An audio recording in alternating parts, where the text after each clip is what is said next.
Welcome to the slop farm. Enjoy the video. You start now. Make sure Ragdoll Factory is running and your avatar is loaded. You need the disk cleanup item in inventory, so open your menu and equip it. This is essential. Once equipped, walk close to the debris cluster and aim at the center, because precision reduces missed pieces. Press the Interact key to engage cleanup, hold briefly for sweeping mode. This quick first pass clears surface clutter, and it sets the scene for deeper removal, without wasting server time. Once done with the initial pass, refine the job by switching modes.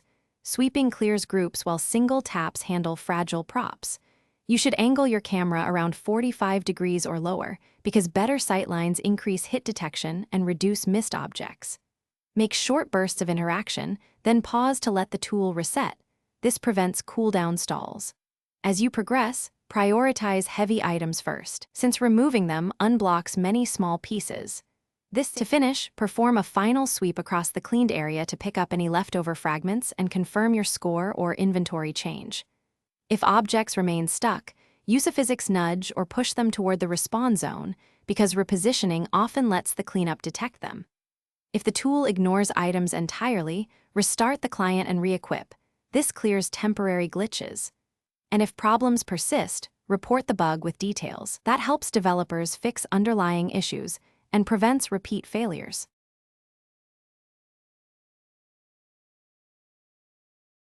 Thanks for watching. Consider subscribing if we helped you today.